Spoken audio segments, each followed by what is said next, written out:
On the 1st of November, millions around the world will no longer have access to WhatsApp, the Facebook-owned messenger app that boasts around 2 billion users. Variola hino vale anala bambang kawirikiti ka bambang katwa nyama e badimlu anal badimbalam e Mr. Tenkabo aka I'm the only romantic man in my village. Eko ni atodum ni kawada kutola boroma kanale ma afaranke nyala.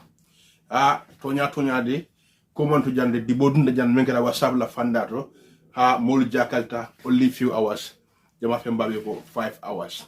So ni kumero 5 hours de molu jigla teta dunya be dubita kato mbafulo nyamale wa mu dogon dingolati bar November on the 1st November karo till follow inshallah tabulo farla bakede me yalna ko abeden na WhatsApp la karola o kaydo nin taketa malla nabe kana ko take woto kabo duo video ko ka kol beta ke sutandadi ke sinandali woto alinga stay tuned ngajibe e November karo till tang November karo till follow inshallah rabbi e WhatsApp e hamoni munamu pour kanat nan e jamano kan dunya be kono odo famna raja ninga do kacha kono e ning atreta mari mu nyume mbalte ni platform ko jang e be fero be kala drum e subscribe in this channel because 5 hours o kada mashi boti but November karo till follow membi na ko to mado wote na ko view na go view de machi bokelo but signing ibe fantan kalo ko ma nyadile pour November 11 il faut nda start no WhatsApp kono forever and ever odon badingulu inshallah binadum na le kajal be kono binadum na le video be kono na dia da masallah oto ovivan ibe mako la e video follow the signing ngani video jibe bang bar jani nga video jibe rong nyakilu nyaman rong alaka da rong alim follow wato watinding mbale TikTok wato watinding mbale Facebook amanda wala han Instagram mbale nyim banta bal betole wala han kabide kawdla do kenyinin dron afeta bakele ebe Kabefo le ma dron comedy dron inshallah dron albenin tol albenin kol begel dron ngatara le nyin fandal betole woto kamala ovivand ebe mako la dron e nganyim video follow jibe na quickly November on the 1st WhatsApp do man no be bar say kana fe mboy say o be tamila nyim 5 hours ot le ndibindi ngom do man de freestyle le bot so ladies and gentlemen ala ngani video jebak I don't come. On the 1st of November, millions around the world will no longer have access to WhatsApp, the Facebook-owned messenger app that boasts around 2 billion users, has announced a list of 43 phones it will no longer support. Notably, it includes the iPhone 6s. Though released in 2015, it remains powerful enough to receive Apple's latest operating system later this month. Various models of Samsung, LG, and Huawei and others are also included. Good. I think so. Video jibele kumola miando ko asenata. If you don't believe this day, November on the 1st, ibe murula jele inshallah. Rombadinglu ning atari imari yo parendro kala ngi wato aparende kabrin sain. Ita imoyol to, vipal to, etc.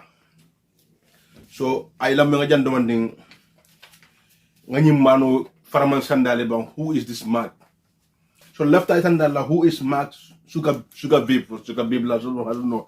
Who is the owner of this this company? Menka WhatsApp and you know Instagram and in Facebook. So ngadum kata konseng 2009 WhatsApp na nyami 2009 mele Facebook order ni fengoda WhatsApp order Brian Acton mele WhatsApp order. Understand? Aning juma Brian Acton aning jankum nyilo moti mele yalon nako ye WhatsApp ota yadada. You understand? WhatsApp na nyamende. But in 2014 say na hamna ke WhatsApp la ina da WhatsApp nyindale ya waf.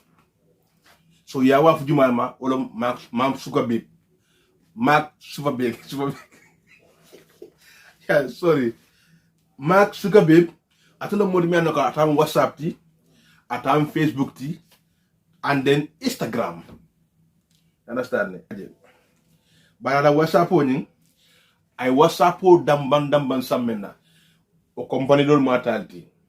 Facebook or ning Instagram or matalti. But I WhatsApp or some kodo menma 19 billion. 19 billions. This man is Richo. This man is Richo. Let me tell you. You see, huh? So before I WhatsApp sang, longa nyim dundi and then otumo WhatsApp be mel bulokono, ni mo fe otumo WhatsApp ni ba use kan 2009 mafana eka kodora jo.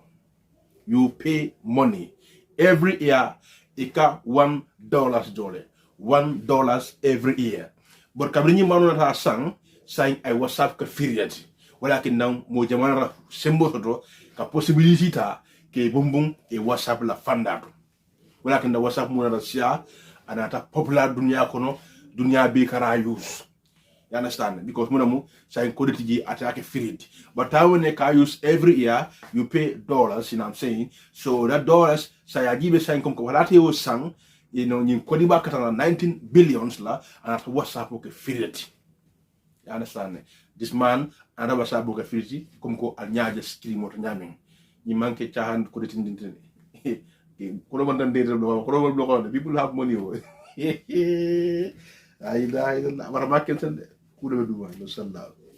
So therefore, you know, mbadimulu ni mukule mianne ko landa senada bakile.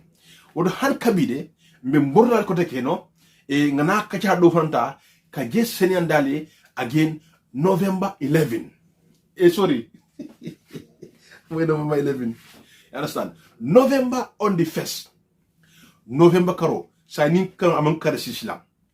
If you video, if you make it as a joke, November on the 1st, I know that you know you will feel same, or maybe you will feel betrayed, or you will feel something bad. Trust me, because November till follow, November karo till follow nyete man fero be kata. Ya giben kanani program kanani makanta kan telephone mentan ke kumandi janteng wala kanani symbole mentan ke fale ting. Ni man fero be kata yela problem will solve. November karo till follow nyite e fanje WhatsApp kono. Mfenyo. Iba na suka be buka bay. Gana e 5 hours di mon. Ako that sense is one before wounded. Okay saying. Say ngana November 1st. Ngana November 1st kachali. What will happen on that day? November on the 1st. November karo till follow. WhatsAppolu mantar tamala. Bari WhatsAppolu mantar tamala. Telephone mantar tamala. WhatsAppola karola. Telephone tanani. Telephone saba. 43 telephone. Ni lungo WhatsAppolu tamala. Bari ni funo tanani ni saba. Wala mo fun sifanya dilti. Ako iPhone bijelde, Samsung bijelde, Alcatel, Manuel, Samsung, Sony, fun jema bakatan. Fun jema bakatan mintara fun tanani. Anim fun saba. Wolitala. Bari wala WhatsApp, they lobe buloko na because munam ibe la version le falinka because sa ibe advance kanyaming sa ibe takan ano bulola. You understand? Because technology be advanced kan. Sa ende modum panan be ko be rise kan. Yari fo fane blanoma. Bar nyim funo men fanan nako ngeta ngetol fo jante funtan nan nyin saba. Nim ko e ko an full iPhone man tratakan. iPhone dol bije ikono wol tatala. Ninga Samsung fanam fo nko e ko Samsung fanam dol bije wol tita. Alon ka Samsung beta de bar Samsung dol bije wol titala alonga ji senandali kadu dosina fo ha ten ko boko Samsung titala iPhone titala funo company ni iPhone wala alonga iPhone dol biji wol titala wasa tala Samsung the same thing bar ninni wato nata asita WhatsApp be letaro kila nan e telephone kono so ning ayatari itala funo be nyin tala abake ejel update oto update woni nyeta dawe de dunna but don fana mbeje isi dunno version ni no wala yata from now bari hana wato man si jangandi milliard ne ko kamem fo o si dunno le same thing ifen ko nyin kina bari November man si follow so til follow bar ni o letro kinang sa ye update madron nim a tay teba mol kono mengente daka fa WhatsApp male ibagela abe silo dire la pour wala yedum bari ning aya tari telephone tannan ni sabul lo kono iba nye bouton diki dron aba fole ko avole ko no ite la yin telephone ite yin falinale aba fo ite yin telephone ite nyanta ka nyim falinde oto mbadul sayin mulom kole akolti jaslam oto sayin bina bul jumalto men sen tankande nyim kole yalla funu tannani funu saba o betarda telephone ko no milan nako ite WhatsApp tala andu ni WhatsApp ko nako bum nako parapataw mbali tagela ko tek. You will never ever see your WhatsApp again unless you change your phone. Unless you change your phone. Ni mena phone of falling. Alon ka ila WhatsApp ate do ko kala kotak. Kadum phone tanani phone saba. Company jamade iPhone company, Samsung company, Alcatel company, Sony company, Howell company, Do company, name them 43 or 43 kono sign WhatsApp be progress kan so tel meli alon nako tele ay kum ko sign ko bita kan nyami sign technology advanced tale so fi fane advance so ita la telephone mi an nako be block on ni ya telephone di kala hani ni sala bo so kono iba fole ko he mbarin ke na en kamana wara telephone do faram je telephone faram je ki wata bari la wallahi dal mam fu non gini adda ka tan nyim funda di wal men tan kessa mo le dal ba ni WhatsApp ko na ma ci wo kan ngane ko bi ni video ñu do wata al man do mi shara garganta na mo ro fankat nak man sa ko defal da bi ba dema fole nak mo nyaba dema fole wala sa ba kan nyali islam so WhatsApp le ko so ite fanam bita kam progress le kam technology advanced tale sign bojente jayte bojete jayt boje ma ko kan ni ka nyade lo bojete ma fo bojete say jeti so nim kum il faut nakatale and step by step krawo sando so therefore ning atro progress ning il faut na mo no maslang woto fundol biji wori bol banle wolte WhatsApp botala ni me nyum ko so November on the first have ko male so therefore ovivan ngata nyim video do jibe ngumulay nang after binanna closing remark clementi sakati but ovivan mako nyim video fanto ngoy jibe don't forget November on the first okay ba November on the first ni man ko gata fro billahi wallahi ko betara dot ngakama boy yalla ñin dong ngata ala ngay jibe. Hundreds of millions of people around the world using some of the most popular social media sites, Facebook, Instagram and WhatsApp, have been forced offline in a major global blackout. It's one of the longest outages, already lasting several hours, and Facebook's share price has plummeted by nearly 5%. It's not known what's caused the problems or when they'll be fixed. Our consumer affairs correspondent, Coletta Smith, has the full story. It's a trilogy of companies with one owner, and this afternoon it was the same message about them all. Facebook is down, Instagram isn't working, and WhatsApp went down too. The fact that all three companies have been impacted suggests that it's something right at the heart of that social media giant that's gone horribly wrong. Facebook has servers everywhere, all over the world, to ensure that the service it delivers is of course, optimized and is a good service to the users. So the fact that it's global suggests that it's not a problem with its server system. It could well be a problem at the heart of the technological engine that runs all those servers. Many within the tech industry think it's a problem with the domain name system. That's effectively the internet's address book, and something has been wiped at Facebook, so when you click an app or type the name, users aren't being sent anywhere. Yeah, it's been a bit of a nightmare us trying to find each other. Yeah, had to go back to text. I'm so glad it's out, and I think the world would be a much better place if it doesn't come back on. It's been really annoying. Obviously, I haven't been able to contact my mum because she lives in India and we're not texting and calling. WhatsApp is rapidly replacing texts and regular calling, particularly in the developing world, as a much cheaper way to communicate. And millions of small companies here and around the globe depend on Facebook to conduct their entire business. Today's outage is huge in scale, but similar events have happened before. In July, problems with the domain name system meant that Airbnb, HSBC Bank and PlayStation were among a raft of sites to go down for hours. But today, with the biggest social media players down, other platforms like TikTok and Twitter are seizing their moment in the limelight. Coletta Smith, BBC News. Let's get more from North America business correspondent Michelle Fleury, who's in Boston. Michelle, this outage, it's gone on for quite a few hours now. It well and truly has broken the internet. Yeah, I mean, we think this outage has gone on for, around 5 hours at this point. Now, look, they happen from time to time, but typically these problems are fixed very quickly. So an outage this long is highly unusual. And there are going to be many frustrated people tonight, in part because billions of people use these services. Facebook has nearly 2 billion daily users. Instagram, I think, has nearly 1 billion.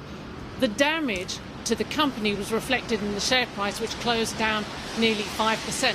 But even at the start of the day, it was already lower because Facebook has been hit by a series of damning reports from a whistleblower accusing the company of prioritizing profits over misinformation and the health and safety of teens.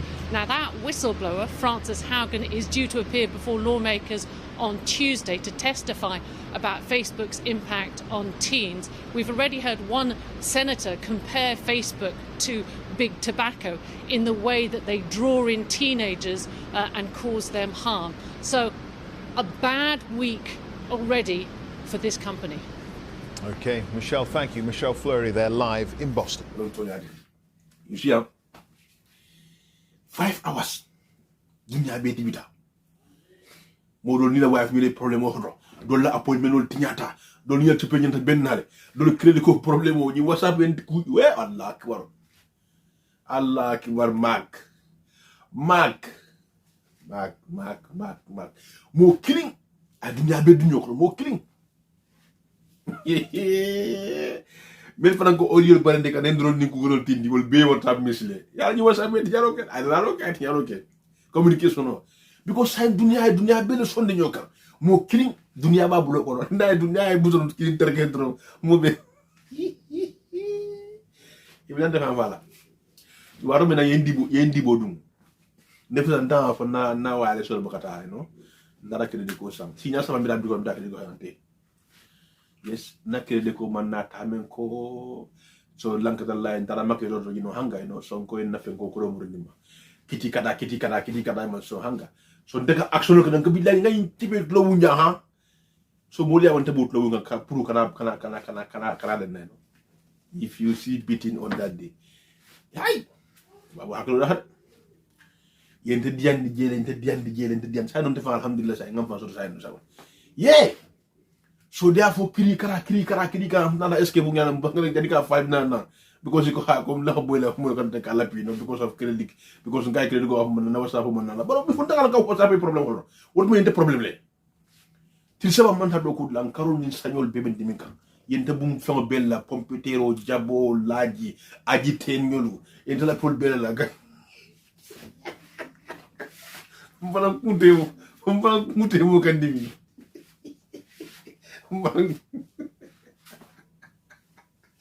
ade ko nyaale bela adu ngal no kay mo jama la poy mo fa tinya ay mo jama la poy mo tinya de so okay therefore ngaji dole kumandiro ke karkandal la le burini hanga so be man na possible no. So ladies and gentlemen, again memuru ko again, please I beg you in the name of God, November on the 1st was hit aside next month long. November on the 1st, ni man fero be kata. Ye daka funyim programme ma. wala WhatsApp yi même fo e mansion na barala la ite be tarra mollo ko mi anno ko nim sa molla mo to ko ite WhatsApp be tarra libidide e be dol tagire takan ite la mo takan because why because ni Old Trafford fenko funo mo mo blokon sa den ata modelo sa modelo mi anno ko sa wala be kulle ne fenko tano so funo min fara anno ko e yanta kany affaire ol da funo mi anno ko November 11 be apo e be fenko men kile nan ni ama don exactly stro ila funo fenko par my dum ay lu système ko no ko la ku fa entrer dans la fin odo funo ñidi o vivan be la comment box ko no anta comment box ko no jibe sign thing and be funo ñil tarje mimme la funo tarje mimme la ñin ci fa tarje ñi wala ñi ci fa mari bloko no ale comment box ko no jibe nalma billahi wala serious nal dara comment box ko no jibe say mari ci fa exam il faut contibo jandi mulbe contibo la itala funo furnya dilti ning atra te ñun comment box ko no alon ka funo fa il ma ci ba boy ne daga imasi ba boyle daga ida boyle di moka ni adre fona maybe ni mera ila muso na bloko ni si wa ni ba boy la be no fe on the face no fe on the face ni te ma ila muso funo si fale babulo kono alon ka fata fanande ka batla funu yuso ka be bila kata fu November bari on the face na di data mal alon nako pataw nin karo ko jam pataw mote mo jela bugo sialo nyin do ya tamba don fay fa ba sha murna bar say na kala filtema yela fengota tris pour ka dum e taro ke nan pour ka dum man dunno alon ka fayta mo le ko me andako ye drople so ide sa ko mbok ma se kabri wolum fo yita fa pour que daka WhatsApp ma fo yita funo nyin funo me and say alhamdulillah rabbil alamin funo me andako faransa daka funo pati nyimba bar nyi de man tar nyim pati kono ite ba nyi Old Trafford pati le kono I'm sorry, sa ko mbok ma se kam bide sa ko mbok ma se so nginon ko modon tasin men fo no ale so nginon ko modon simi tan no ale so alta comment box ko no jibe nimme yalon ne ko ay telephone konti bo comment box ko no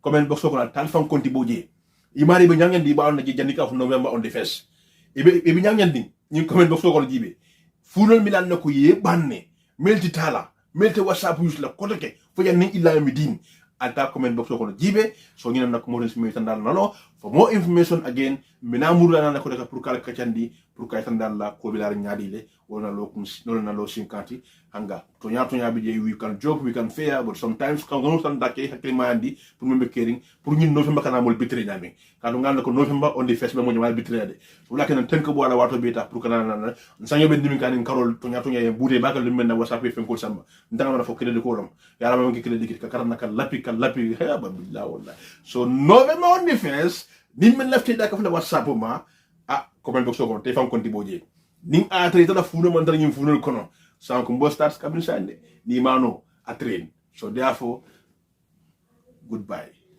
take care I know some people they will miss their wife you come cry whatever